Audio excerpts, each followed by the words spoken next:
والصلاة والسلام على أشرف الأنبياء والمرسلين وعلى آله وصحبه أجمعين. سبحانك لا علم لنا إلا ما علمتنا إنك أنت العليم الحكيم ولا حول ولا قوة إلا بالله العلي العظيم. ربي اشرح لي صدري ويسر لي أمري واحلل عقدة من لساني يفقه قولي. اللهم علمني ما جهلت وذكرني ما نسيت. أما بعد. Yang dikasihi tuan-tuan Imam, tuan-tuan Bilal, tuan-tuan Siak, OBT, ahli dan kuasa surau, para asatizah, para alim ulama, hadirin hadirat muslimin muslimat yang dikasihi Allah sekalian. Alhamdulillah, syukur kita kepada Allah Subhanahu wa taala dengan limpah kurnia waktu yang Allah berikan kepada kita dapat kita sama-sama hadir di surau ini pada hari ini. Moga-moga pertemuan kita ini diberkati oleh Allah Subhanahu wa taala. Alhamdulillah hari ini ada hujan. Suasana pun sejuk sikitlah. Semalam panas kan. Malam pagi, pada pagi, tengah hari panas, petang hujan sikit kan. Hari ini okey, lega sikit, alhamdulillah. Panas ya, berbahang. Okey, insya-Allah pada hari ini kita akan sambung pengajian kita. Saya untuk kuliah qiraat ini saya menggunakan kitab. Nama kitabnya Mabahis fi ilmul qiraat. Mabahis fi ilm al-qiraat. Sebuah kitab yang membicarakan tentang disiplin ilmu bacaan Al-Quran. Kita telah membicarakan tentang bacaan Al-Quran bagi surah Al-Fatihah. Dalam ilmu qiraat ini kita ada kena dalam ilmu qiraat. Wah, tak keluar pula dia.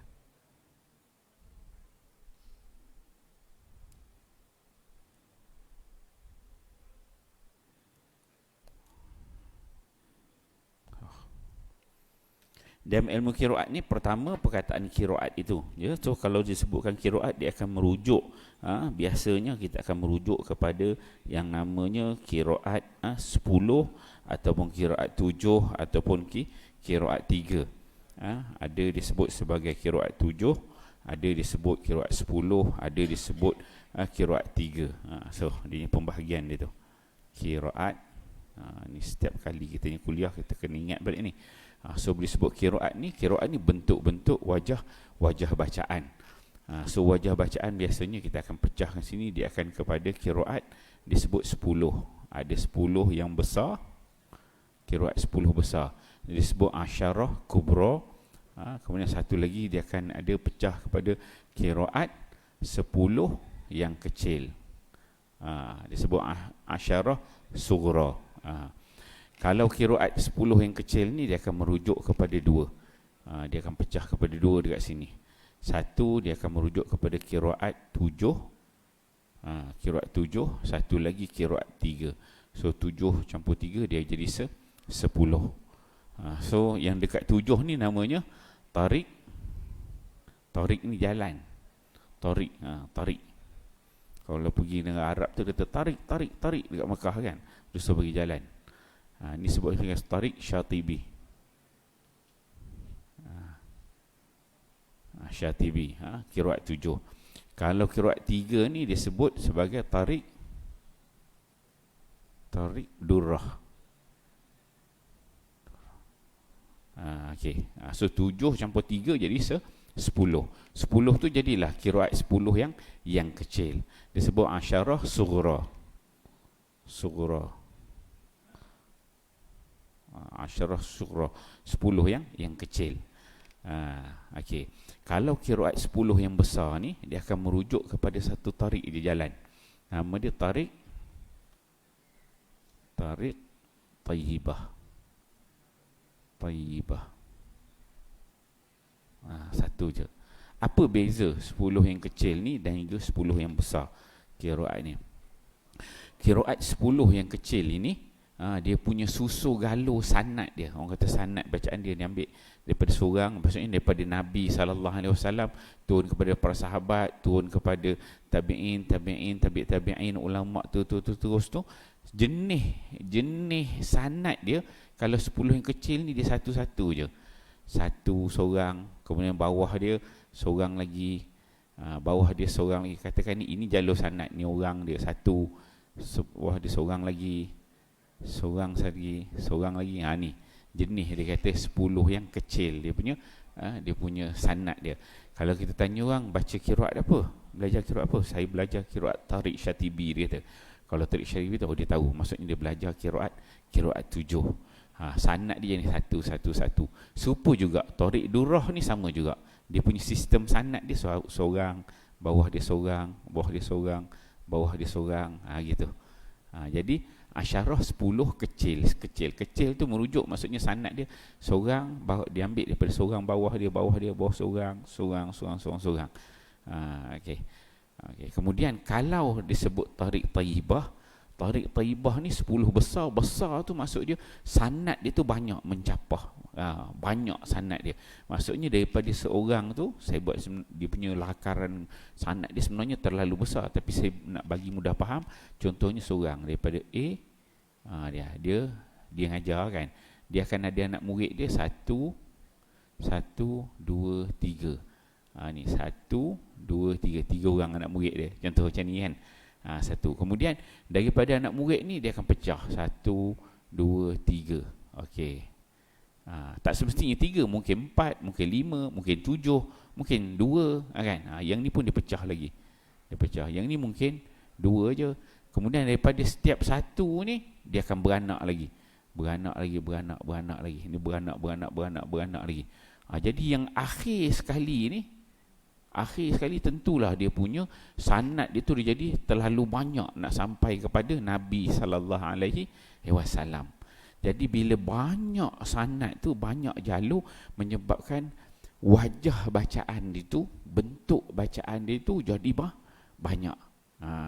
Kalau yang dinamakan 10 yang kecil ini, maksudnya katakan, kalau contoh je lah, atas ni daripada Rasulullah tu dia ambil satu. Jadi seorang je dia ambil. Daripada tok guru yang ni wajahnya begini, jadi wajah tu sama, tak banyak.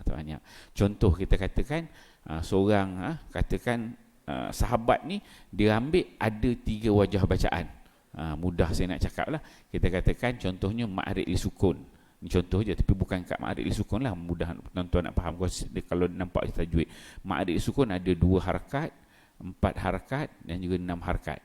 Jadi dia ni belajar jenis 2 harakat je, Ma'arid li Sukun. Jadi dia ajar 2 harakat, yang anak murid dia 2 harakat, terus 2 harakat, maka yang bawah sekali tu 2 harakat je lah Ma'arid li Sukun. Dia belajar itu tarik dia. Ini contoh je lah, bukan gitulah saya nak bagi faham. Tapi contohnya Tariq Taibah ni dia ada. Contohnya yang ni dia belajar, dia ambil 2 harakat, orang ni dia ambil 4 harakat, yang ni dia ambil 6 harakat. Lepas tu yang ni pula ada pula dia pecah lagi. Ini 2 harakat. Jadi ujung ni nanti dia akan, sini ada 2, sini ada 4, sini 2, 4, sini 6, menyebabkan akhirnya nanti dia akan ada 2 harakat, 4 harakat dan juga 6 harakat. Jadi banyak bentuk wajah bacaan dia tu. Itu beza di antara yang disebut sebagai qiraat 10 yang kecil dan juga 10 yang besar. Yang kecil ni disebut asyarah sughra, yang besar disebut asyarah kubra. Biasanya yang kecil ni dia akan 7. Qiraat 7 mana? Tariq Syatibi, kan, Tariq Syatibi, ataupun Tariq Durrah, 3. So yang besar Tariq Taibah. So 7 tambah 3 10. Yang 10 ni siapa dia, orang dia? Yang 10 orang dia, imam pertama, satu nama dia Nafi'. Kita ingat balik. Nafi' ni ada 2 orang anak murid dia, Nafi', Qalun dan juga Warsh. Yang kedua Ibnu Kasir. Ibnu Kasir ni ada 2 orang perawi dia, Bazi dan juga Qumbul. 2 orang perawi dia. Yang ketiga Imam Abu Amru Al-Basri, 2 orang perawi dia, Ad-Duri dan juga As-Susi. Yang keempat, ni semua kita dah belajar dah, saya sebut dulu ni, dia nak bagi ingat balik. Yang keempat Ibnu Amir. Ibnu Amir dia ada 2 orang perawi dia, Ibnu Zakwan dan juga Hisham dan Ibnu Zakwan. Yang kelima Asim, 2 orang perawi dia, Syu'bah dan juga Hafs. Kat H tu saya tulis Hafs. Yang kita baca Quran kita sehari-hari tu kat sini lah. yang riwayat yang kita baca tu. Tu nombor 5. So dia tak keluar pada situ-situ je. Yang saya bawa solat ni semua sekali. Kan. Tu jadi banyak wajah. Okey, yang keenam, Imam Hamzah Az-Zayyad. Yang keenam ni dia ada 2 orang perawi dia, Khalaf dan juga Khalad. Itu yang keenam. Yang ketujuh, Imam Al-Kisai. Al-Kisai dia ada 2 orang perawi dia, Abul Harith dan juga Ad-Duri. Duri Al-Kisai, 7. Yang ke-8, yang ke-7 ni tadi, maksudnya yang ke-7 Tariq Syatibi, 7 orang ni, dia akan rangka kat sini lah, 1 hingga 7.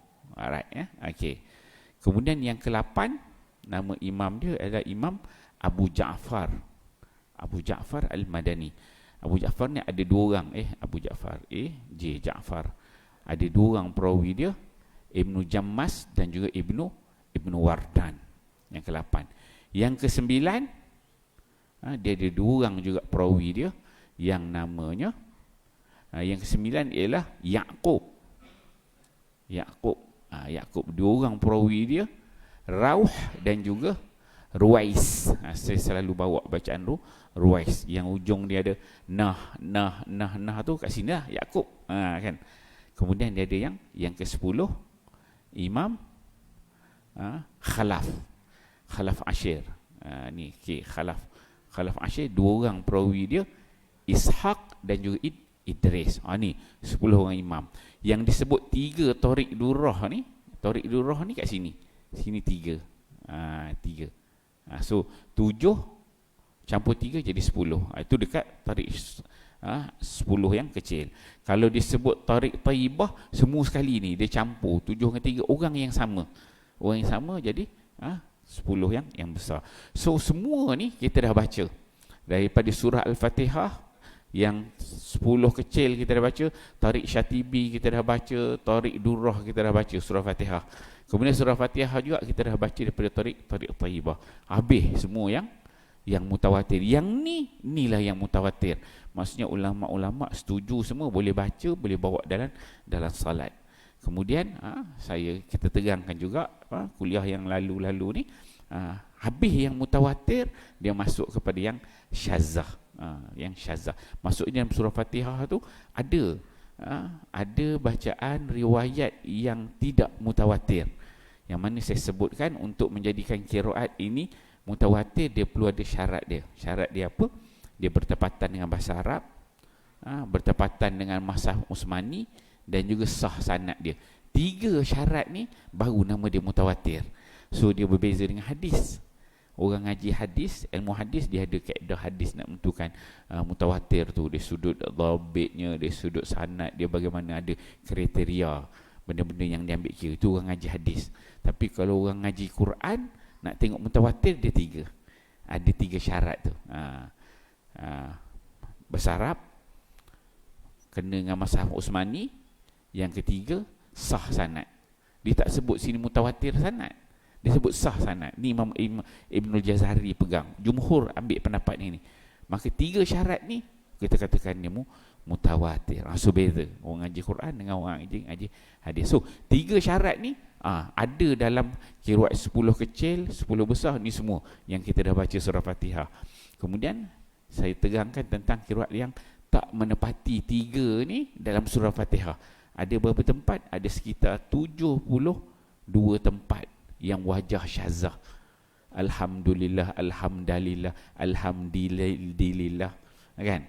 Saya terang tu. Punya banyak dia. Ada surah Fatihah aja ada 72 wajah yang syazah, yang tidak mutawatir. Kalau yang mutawatir dalam 10 ni tak banyak khilaf dia. Alhamdulillah amin, al-alaminah ada. Ar-Rahmanir Rahim, Him Malik, itu dengan idgham kabir. Malik dengan Malik situ. Ihdinas sirat dengan sin dengan sad. Ihdinas zirat dengan ismam. Alaihim, alaihum, alaihimu. Serupa juga alaihim yang kedua. Waladhalin, waladhalina. Ada sekitar dalam 15-16 tempat aja yang mutawatir. Tapi yang syazah sampai tu 72 tempat. Habis kita belajar tu, saya pergi kepada fawasil. Saya terangkan tentang ilmu yang berkait dengan uh, tanda-tanda. Tu kita pergi, baru tengok kita pergi kuliah kita yang terakhir.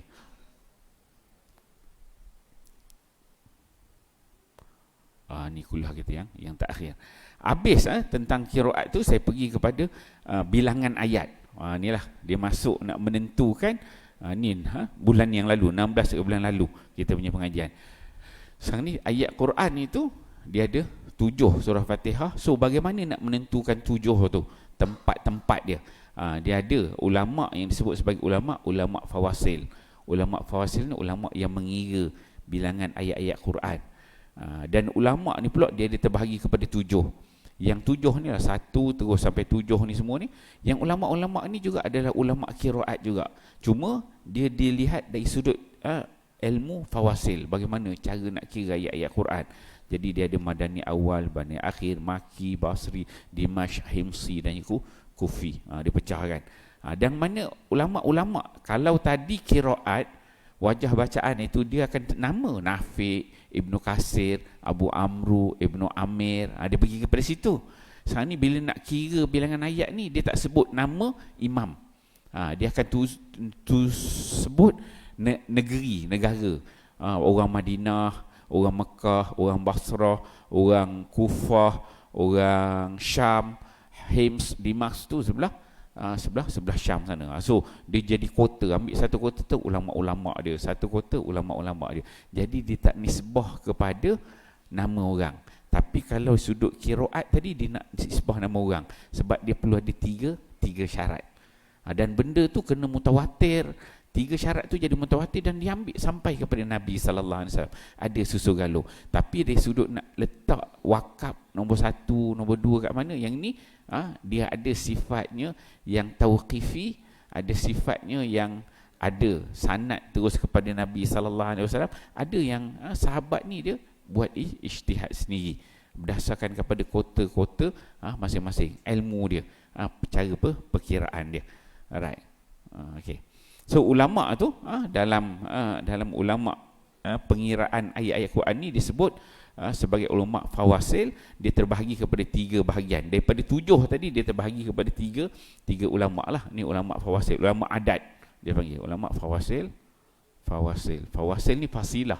Fasilah maksudnya dia yang membezakan di antara ayat pertama dengan ayat kedua. Fasilah dia kira gitu.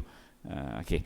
Kemudian dia terbahagi kepada ada nama dia ulama yang Hijaz. Hijaz ni sebelah Saudi sanalah. Kemudian dipecahkan kepada yang nama di sebelah Syam. Syam ni sebelah Syam sanalah. Kemudian Syria sebelah Iraq ni, Iraq lah, Kufah dan juga Basrah. Itu pecahan dia. Kemudian kita tengok bilangan ayat Quran. Tengok bilangan ayat Quran. Itu kita dah bincang tentang Fatihah. 7 tu kat mana dia berhenti-berhenti dia. Okey, ini kita tengok bilangan ayat Al-Quran keseluruhan dia. Dari sudut ulama-ulama adat, ulama yang mengira ayat-ayat Al-Quran ni. So, yang pertama kita tengok kalau ulama Kufah, dia terbahagi kepada ada 2 pendapat. Ini dia kata dia pergi kepada ulama, dia tak pergi kepada nama. Jadi orang Kufah aja, Kufah ni sebelah Iraq ni ada dua pandangan. Pendapat yang pertama 6217. Okey.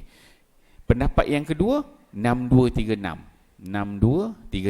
Pendapat ini yang digunakan untuk kebanyakan mazhab dengan qiraat Asim, riwayat Hafs. So 6236. Jadi tuan-tuan, mazhab yang kita baca sehari-hari ni, kalau buka belakang dia akan ada at-ta'rif bil mazhab. Maksudnya pengenalan kepada mazhab. Dia akan ceritakan mazhab ini bertuliskan berdasar qiraat siapa, berdasar riwayat siapa. Kemudian Quran yang kita baca ni nak kira nombor-nombor ayat tu berdasarkan ulama mana. Kan? Jadi mana-mana Quran kita baca, dia akan ada surat beranak dia. Dia akan ada pengenalan kepada mazhab. Dia kata mazhab ini ditulis berdasarkan bilangan ayat dia ulama-ulama Kufah. 6236. Jadi kalau tuan-tuan tengok mazhab yang kita baca tu, dia akan ada. Dia akan tulis. Dia tulis ini mazhab ini dari sudut bilangan ayatnya adalah berdasarkan ulama Kufah, yang mana jumlahnya adalah 6236 ayat. Tu. Jadi kita kena faham. Kadang-kadang kita pergi tempat lain, beza. Dia punya pengiraan dia, mushaf tu ditulis berdasarkan, ini bukan orang kufar, beza.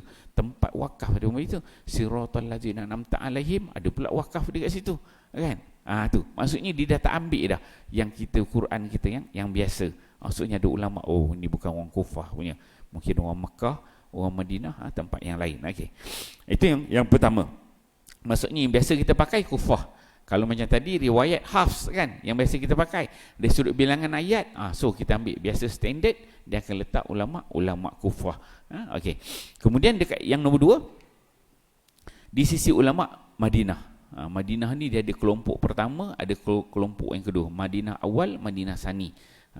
Kalau pendapat geng yang pertama dia kata 6217. Kenapa berbeza dari sudut mereka membilang ni? Sebelum kuliah saya yang lalu saya dah terangkan sudut bagaimana cara dia ambil daripada tok guru dia kira daripada Nabi sallallahu alaihi wasallam. Ada waktu ketika Nabi berhenti kat sini, ada waktu ketika Nabi sambung kat sini, ada waktu ketika sahabat ni dengar baca ini maka sanad dia ambil itu, sahabat ini dengar waktu lain maka Nabi bacaan sambung. Jadi menyebabkan itu perbezaan. Itu satu aspek. Kemudian aspek panjang, pendek, dia melihat aspek tempat berhenti, ada kategori yang kita dah bincangkan pada pengajian lalu.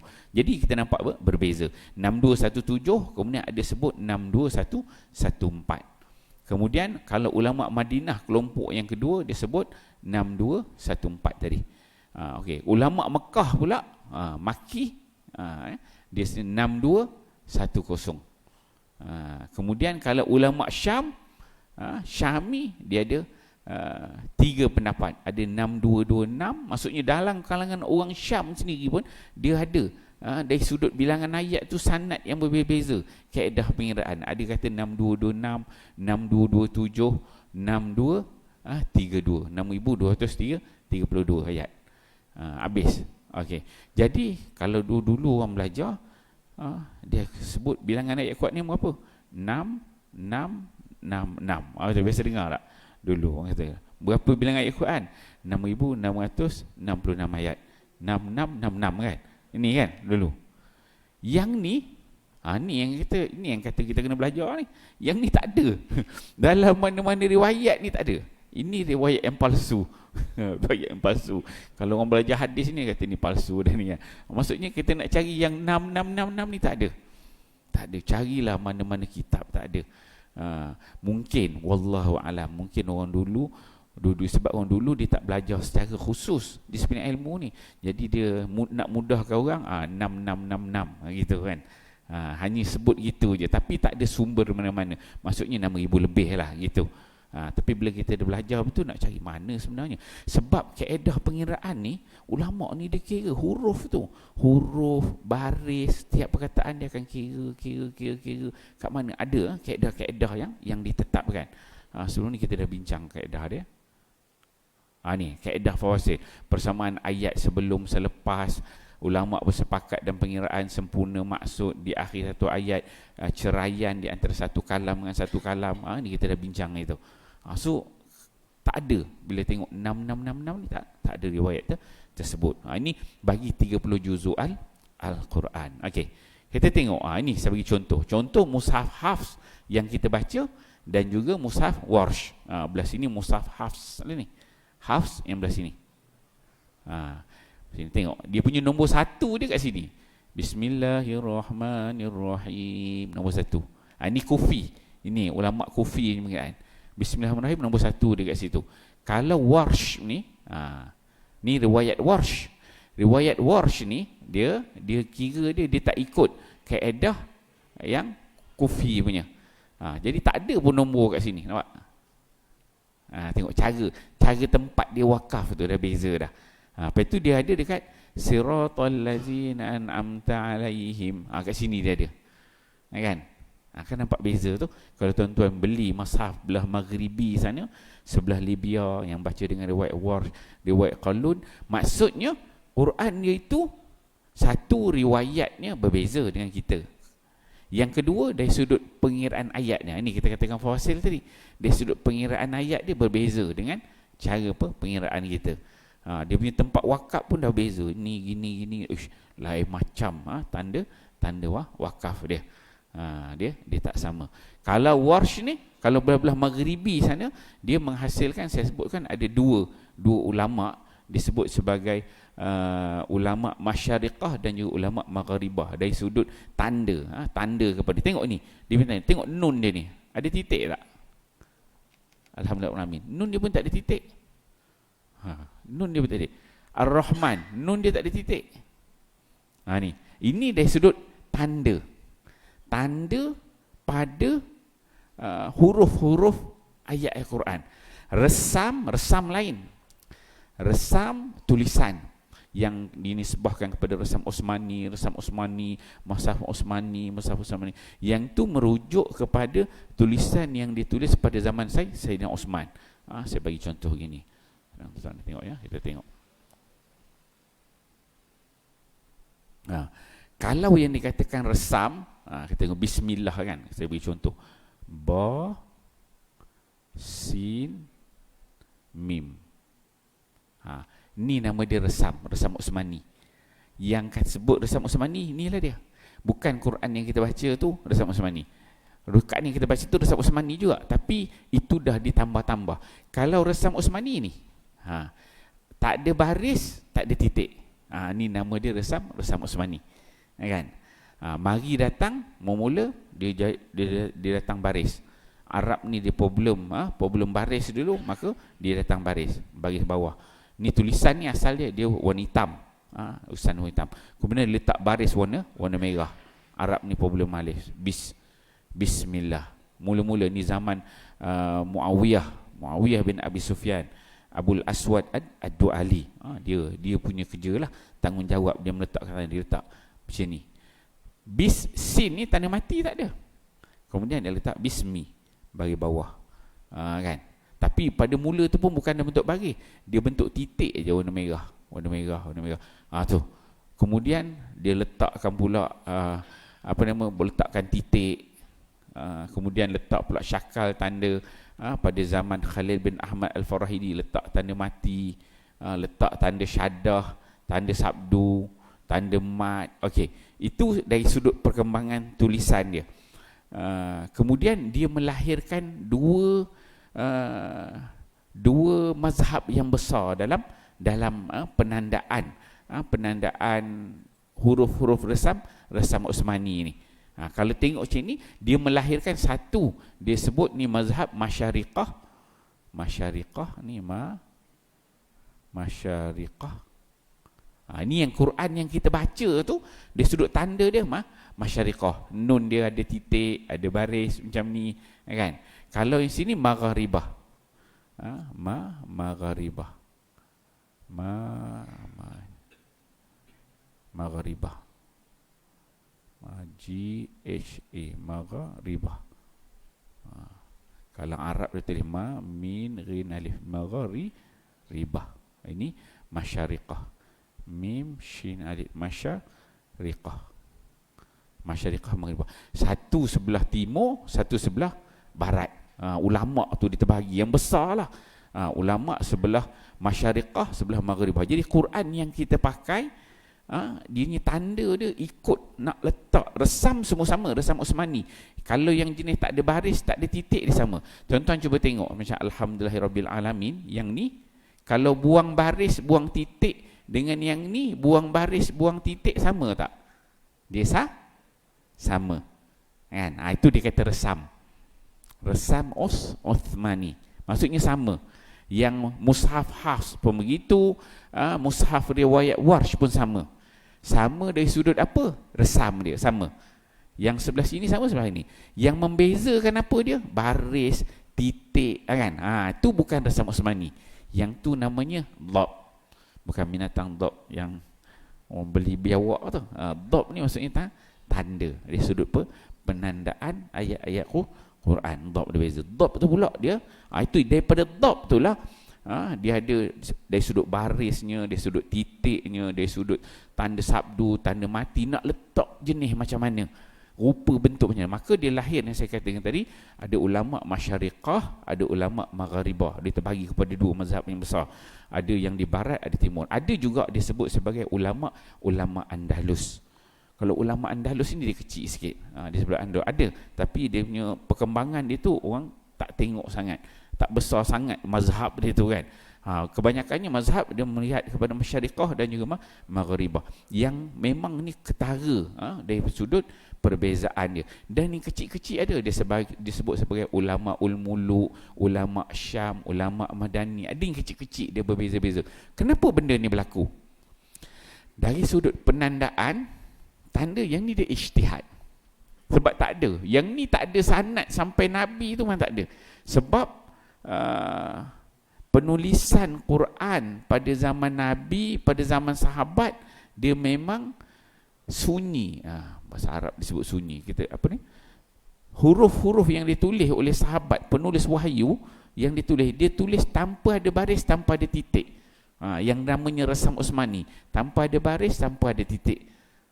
Dia sunyi daripada baris dan titik, supaya bila tak ada baris, tak ada titik, boleh dibaca dengan pelbagai wajah bacaan. Kan? Boleh baca dengan ta, boleh baca dengan ya, boleh baca dengan nun, boleh baca dengan tha, ba, kan? Sebab dia kosong aja, rumah. Dia ada rumah aja. Serumah huruf tu, itu nama dia resam. Okey, yang ni tadi kita boleh bezakan. So kalau tengok rumah dia, yang mushaf Hafs ni dan juga mushaf Warsh ni, dia sama rumah dia tu. Serumah dia tu disebut sebagai resam Utsmani. Dia datang tanda mati, baris atas, baris bawah, tu dia dah masuk, disebut sebagai dhab. Dhab ni apa? Penandaan. Penandaan pada ayat-ayat Al-Quran. Dan cara baris dia pun berbeza. Kalau tengok sini, yang Warsh ni, tengok macam lillah. Baris dia ni kan, ini baris dia tak punya condong, dia macam gitu sikit. Alhamdulillah, tengok Alhamdulillah, tengok dia alham tu bawah ni, tengok dia letak ada garis. Atas alif ni, dia akan letak alif, atas dia warna hitam tumpat gitu. Itu bagi Maghribah. Bagi kita Masyariqah, alham kita letak alif, atas dia kepala sad gitu. Kan beza tu. Itu baru satu yang sini. Ni belah sini mushaf Hafs. Sebab kaedah dia, ulama Masyariqah dia letakkan hamzah tu ada dua jenis. Ada nama dia hamzah qata', ada dia hamzah wasal. Yang ni ulama Masyariqah dia sebut sebagai hamzah wasal. Jadi tanda kepada hamzah wasal tu dia letakkan kepala sad. Kalau hamzah qata' dia akan letakkan ada hamzah lah, hamzah gitu kat atas, dekat bawah. Kalau bagi ulama Maghribah ni, dia memang tak ada. Dia tak ada jenis hamzah macam ni. Alright. Cuba tengok huruf nun dia ni. Nun bagi yang mazhab Maghribah ni dia tak ada titik. Ar-Rahmanin tak ada, Al-Alamin tak ada, Malik Yaumiddin tak ada titik. Nasta'in tak ada titik. Ni semua tak ada. Berbeza. Yang nun pula, nun dekat ujung. Kalau nun dekat depan ni ada. So kalau yang kita punya biasa kita pakai ulama Masyariqah ni, dia memang ada je. Ar-Rahman, Bismillahirrahmanirrahim, Malik Yaumiddin, kat ujung ni ada titik. Al-Alamin, nun ni ada titik. So beza huruf nun. Kemudian lagi satu yang paling ketara, kalau Maghribah ni huruf fa dia, kita dekat sini, kalau kita ke sini, kita huruf fa kita titik satu dekat atas, kan? Kita Masyariqah. Kalau belah Maghribah ni, fa titik dia satu dekat bawah. Tu yang ketara. Huruf qaf dia satu titik dekat atas. Kita dekat sini huruf qaf kita dua titik. Itulah kalau perkataan Al-Quran, belah sini dia akan jadi Al-Quran. Kalau Quran tu dia akan jadi Al-Fur'an. Dia jadi fa. Tu salah baca tu. Jadi Al-Fur'an. Yang lain. Qaf tu jadi titik dia satu. Kalau kita tengok ada dua viral, tulis Al-Fur'an orang baca. Sebab sebenarnya dari sudut tanda dia adalah tanda ulama Maghribah. So kita beza lah, tuan-tuan nampak. Jadi bila kita belajar ilmu qiraat ni baru tahu Bukan yang sebab kita biasa Quran kita je kan, tengok gini, tiba-tiba tengok kalau tuan-tuan pergi Mekah ke, pergi Madinah, negara-negara sebelah Libya, sebelah Lebanon sana, so dia beza. Dia punya tanda-tanda tu. Buka je Quran, tak boleh nak baca kan. Rupanya kaedah penandaan dia berbeza. Okey. Okey, habis tu sudut tanda, dan saya nak bagi tuan-tuan nampak beza dari sudut penandaan pada Mashaf Masyariqah Maghribah. Satu dari sudut pengiraan ayat dia tadi, ulama adat dia tadi, dia beza. Kemudian dari sudut tanda-tanda juga berbeza. Okey. Kemudian ni saya nak tunjukkan ulama adat tadi, ini katakan ulama fawasil tadi, dari sudut dia pengiraan dia. Kalau surah Al-Fatihah ni yang dikatakan ulama tadi, ulama Madinah, ulama Mekah, Basrah, Syam dengan Kufah. So yang mengira Alhamdulillahirabbil alamin tu Bismillahirrahmanirrahim. Ayat yang pertama Bismillahirrahmanirrahim tu ialah ulama mana dia? Ulama Mekah dan juga ulama Kufah. Jadi yang kita baca, kita berdasarkan ulama Kufah. Sebenarnya yang kira wakaf pada Bismillahirrahmanirrahim ni punya banyak ulama ni, ada 7 tadi, yang kira 2 je azannya. Masuk itu dah. Masuk itu. Belum lagi. 8.40. Kita bagi laluan azan.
Muslimin muslimat, hadirin hadirat yang dikasihi sekalian, kita sambung sikit lagi kita habiskan tajuk ni.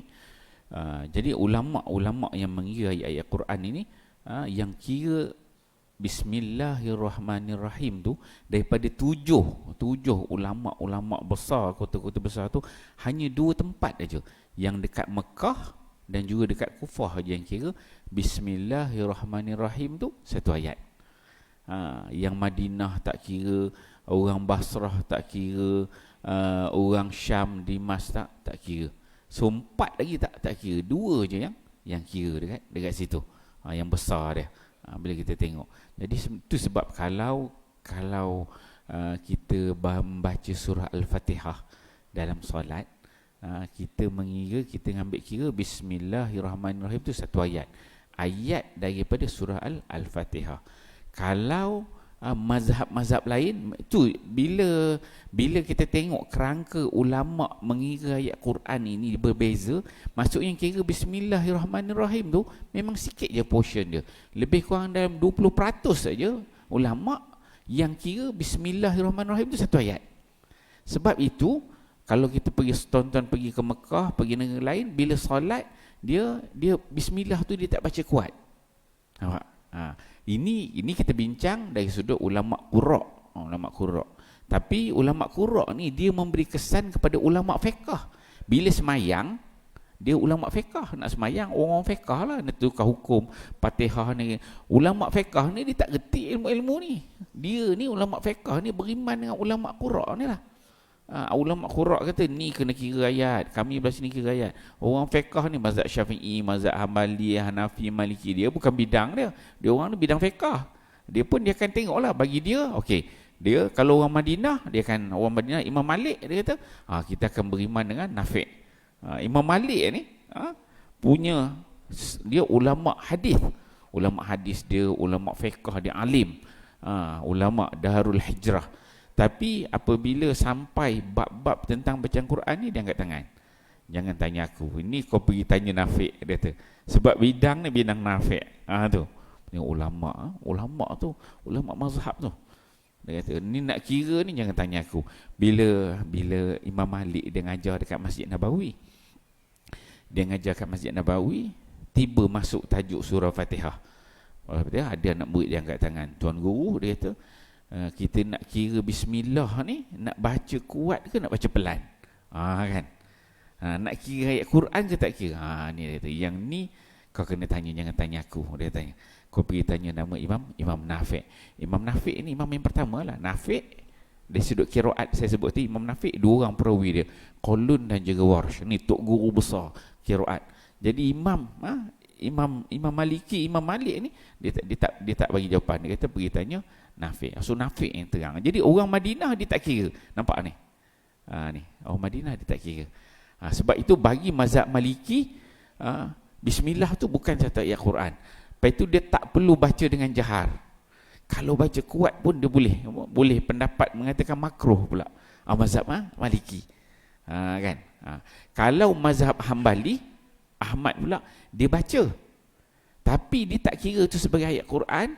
Dia mengira Bismillah tu dia bukan perlu dibaca dengan jahar.